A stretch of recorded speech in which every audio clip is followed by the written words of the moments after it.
4,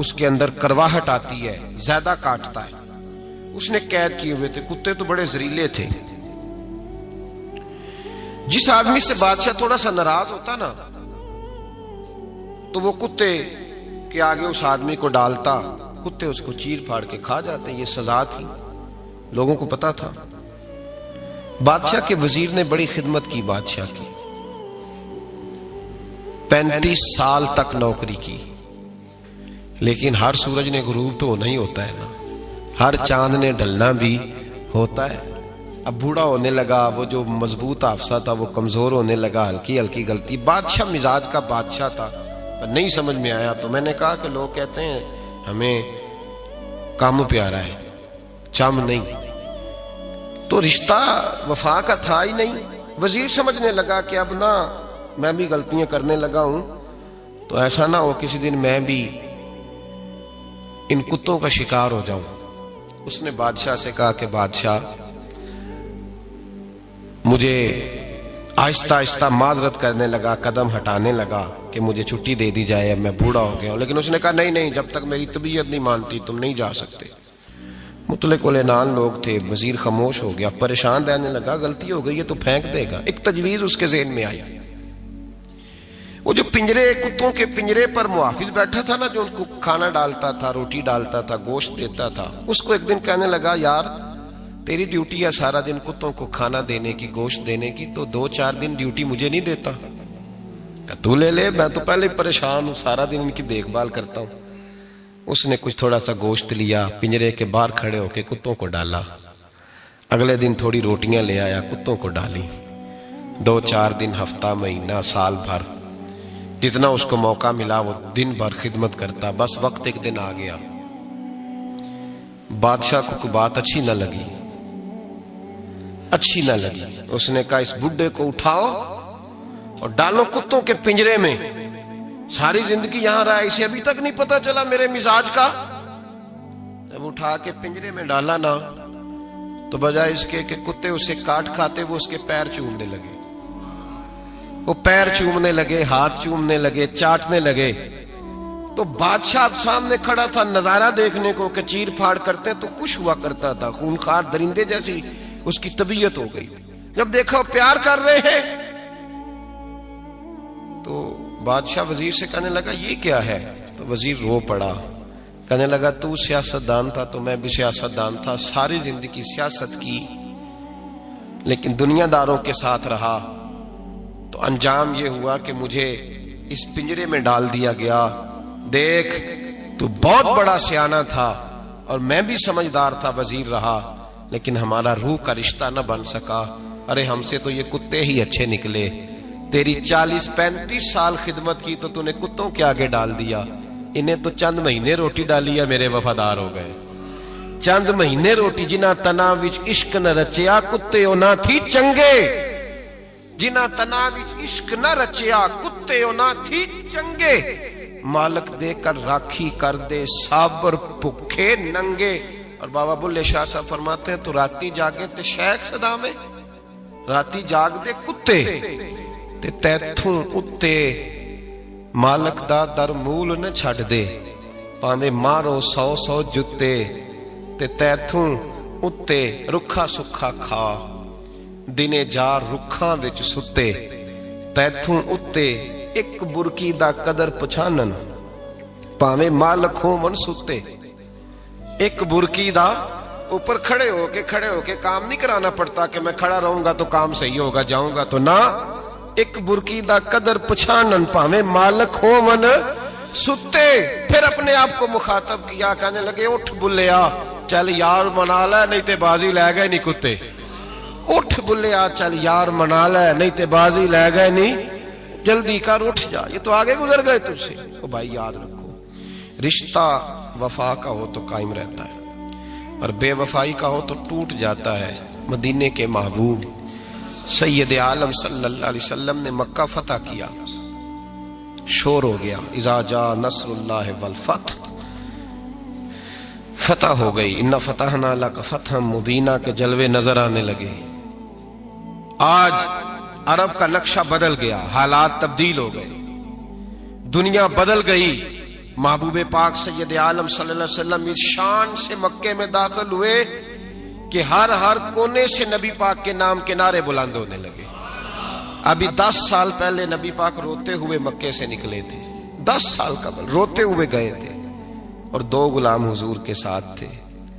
آج اسی مکے میں حضور آئے ہیں تو لگتا ہے پہاڑ اور پتھر بھی میرے رسول کے نعرے لگا رہے ہیں. تو ایک عروج ہو گیا, حالات ایک نیا رخ اختیار کر گئے. اور مکہ مکرمہ کے اندر اللہ تبارک اب تو احاطہ بڑا ہو گیا ہے, مطاف بہت بڑا ہو گیا ہے. حرم شریف کی مسجد کو وسعت دے دی گئی ہے, لاکھوں لوگ آ سکتے. اس وقت جب 10,000 لوگ آئے نا تو سیرت نگار کہتے ہیں یوں لگا جیسے درختوں پہ بھی لوگ چڑھے ہوئے, پہاڑوں پہ بھی لوگ, اتنا مجمع تھا. کہاں 2-3 لوگ اور کہاں ہزاروں کا اجتماع. میرے نبی پاک صلی اللہ علیہ وسلم نے طواف کیا اونٹنی پہ بیٹھ کے کعبے کا. پھر میرے محبوب تشریف لائے اور حضور نے خانہ کعبہ کا دروازہ کھولا.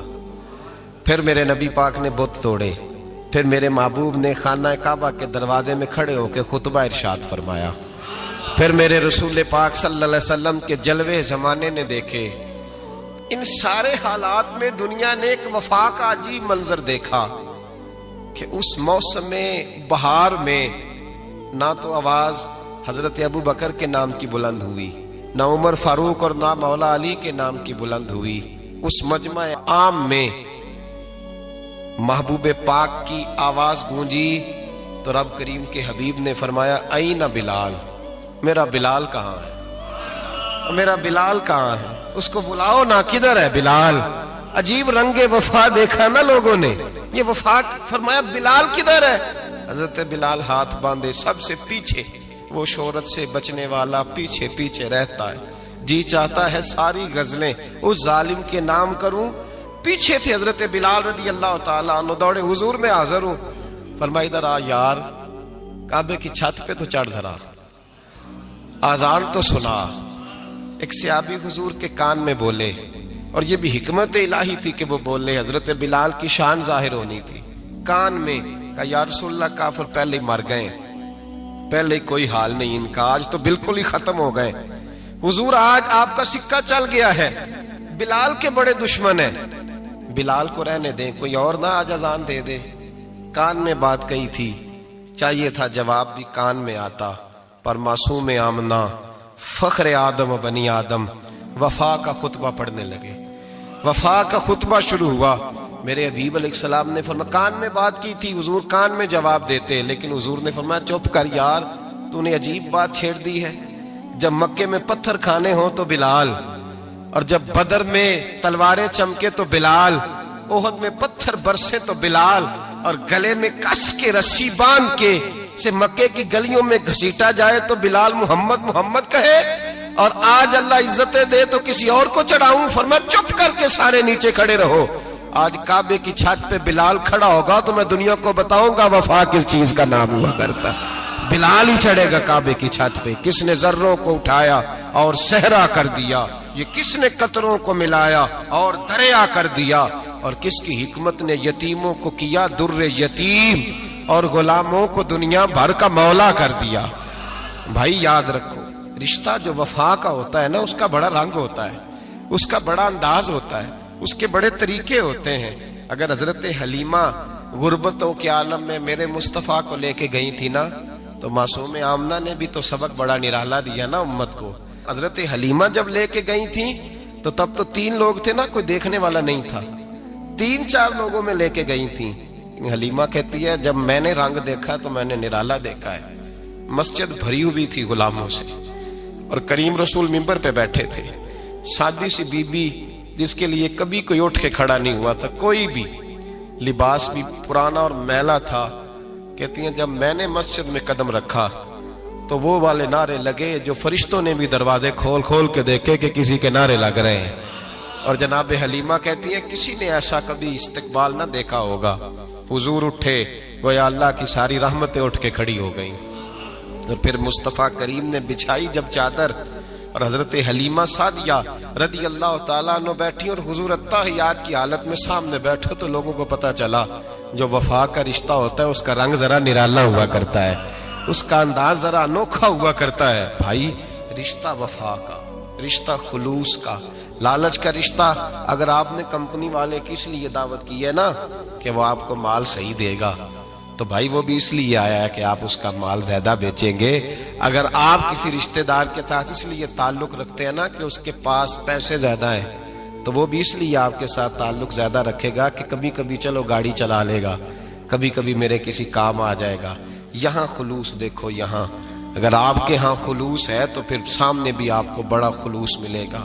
دنیا میں وفا ختم نہیں ہوئی، پر ہم نے وفا کا رشتہ ہی نہیں بنایا، ہم نے تعلق ہی نہیں بنایا، وفا کا تعلق ہی نہیں بنایا۔ میرے شیخ سے کسی نے پوچھا تو حضور آپ ہاتھوں میں ہاتھ لے کے بیعت کرتے ہیں؟ تو آپ فرمانے لگے وہ تو ادا ہے نا، وہ سنت ہے، لیے تو ہاتھوں میں ہاتھ ہی ہوتے ہیں، لیکن فرمایا جب کسی کو سامنے بٹھاتے ہیں تو اصل بات ہی ہوتی ہے کہ ہم دلوں میں دل لے کے بیعت کر رہے ہیں، ہم دلوں کو دلوں سے باندھ رہے ہیں، اور یہ وہ رشتہ ہے جو قبر کی دیوار کے اندر جا کے بھی دوبارہ کھلتا نہیں، یہ قائم ہی رہتا ہے۔ رشتے وفا کے پیدا کریں، خلوص کے پیدا کریں، للہیت کے پیدا کریں۔ میرے نبی پاک سید عالم صلی اللہ تعالی علیہ وسلم نے اس وفا کو آگے پھیلایا ہے۔ زندگی میں کبھی بھی کسی شخص کے ساتھ بھی تعلق لالچ کا نہ بنائیں، ورنہ آپ ٹوٹ کے بکھر جائیں گے۔ سامنے والے کا کچھ نہیں بگڑے گا، آپ ٹوٹ کے بکھریں گے، اور رزلٹ کی امید کبھی نہ رکھیں۔ وفا ہوتی دو طرفہ ہے پر کرنی یک طرفہ چاہیے، یاد رکھ لیں۔ وفا ہوتی دو طرفہ ہے، کرنی یک طرفہ چاہیے۔ جو کہتا ہے نا سامنے والا کرے گا تو میں کروں گا، وہ بھی کچا ہے، وہ کمزور ہے، وہ ابھی پکا نہیں ہوا۔ وفا کرنی یک طرفہ چاہیے، تو کر، سامنے والا نہیں کرتا تو نہ کرے، تو اپنی طرف دیکھنا، سامنے والے کو چھوڑ، وہ نہیں کرتا تو نہ کرے، اس کا اپنا۔ حضرت امام احمد بن حنبل رحمت اللہ تعالی علیہ، یہ وفا کے عنوان میں بڑی اہم بات ہے اگر آپ کو سمجھ آئے تو۔ امام احمد بن حنبل رحمت اللہ تعالی علیہ جھیل کے کنارے، ندی کے کنارے وضو کر رہے تھے، ایک بچھو ساتھ ساتھ چل رہا تھا، وہ چلتے چلتے پانی میں گر گیا۔ امام احمد بن حنبل نے ہاتھ رکھا، بچھو کو باہر نکالا، جب باہر نکالا تو اس نے ڈانگ مارا۔ جس کی طبیعت میں ڈانگ ہوگا تو وہ ڈانگ ہی مارے گا، اس کے پاس ہے ہی اور کوئی نہیں تو وہ کرے کیا، وہ مجبور ہے، اس نے ڈانگ مارا۔ امام صاحب نے باہر رکھا، بھیگا ہوا بچھو آپ نے دیکھا ہو، جب ندی کنارے چلتا ہے تو پھر گر جاتا ہے، وہ پھر گرا تو امام صاحب نے پھر نکالا، نکال کے باہر رکھا تو اس نے پھر ڈانگ مارا، پھر ساتھ ساتھ چلتے چلتے وہ گر گیا۔ کئی دفعے ایسے ہوا، کئی دفعہ امام صاحب نے نکالا، ایک شخص قریب کھڑا دیکھ رہا تھا، وہ کہنے لگا حضور بس کریں، آپ نکالتے ہیں وہ ڈانگ مارتا ہے، چھوڑ دیں۔ آپ فرمانے لگے اچھا بھائی بڑا تو عجیب مشورہ دے رہا ہے، وہ اپنی بری عادت پہ ڈٹ گیا ہے تو میں اچھی عادت ہی چھوڑ دوں؟ وہ بری نہیں چھوڑ رہا، ڈٹ گیا ہے، بار بار ڈانگ مارتا ہے تو میں اچھی چھوڑ دوں؟ آپ اپنی طرف دیکھیں گے، ہماری طرف سے کوئی کمی نہیں آنی چاہیے، سامنے والے جانے، اس کا کام جانے۔ وفا کا رشتہ مضبوط رکھیں، دوستی کا تعلق مضبوط۔ میاں صاحب نے کہا چنگی مندی سجنا کولو 100 واری ہو جاندی، کنی واری؟ پکی گل ہے نا جی، کنی واری؟ میاں صاحب نے کہا ہے 100 واری، ہم تو ایک باری بھی معافی دینے کو تیار نہیں۔ چنگی مندی سجنا کولو، ایسے نہیں آنے جانے والے سے نہیں، اس کے معاملے میں تو ہم خوددار ہیں نا، ہر ایک سے نہیں سنتے، وہاں تو ہم خوددار ہیں۔ سجنا کولو چنگی مندی سجنا کولو 100 واری ہو جاندی، یار یاراں دا گلا نہیں کر دے اصل پریت جنہ دی۔ اور پھر یہ بھی کہتے ہیں پانی پرن سہیلیاں رنگا رنگ کڑے، اسی پریا اس دا جانیے جس دا توڑ چڑھے، پریا اس دا جانیے جس دا، یاد رکھ لیں، پریا اس دا جانیے جس دا۔ مزہ تب بھی ہے کہ حضرت ابوبکر صدیق کا جنازہ روضہ رسول پہ رکھا جائے تو مصطفیٰ کریم کا دروازہ خود بخود کھول جائے، اور حضور فرمائے لاؤ دوست کو دوست کے ساتھ ملا دو، پانی پرن سہیلیاں تے رنگا رنگ کڑے، پریا اس دا جانیے جس دا توڑ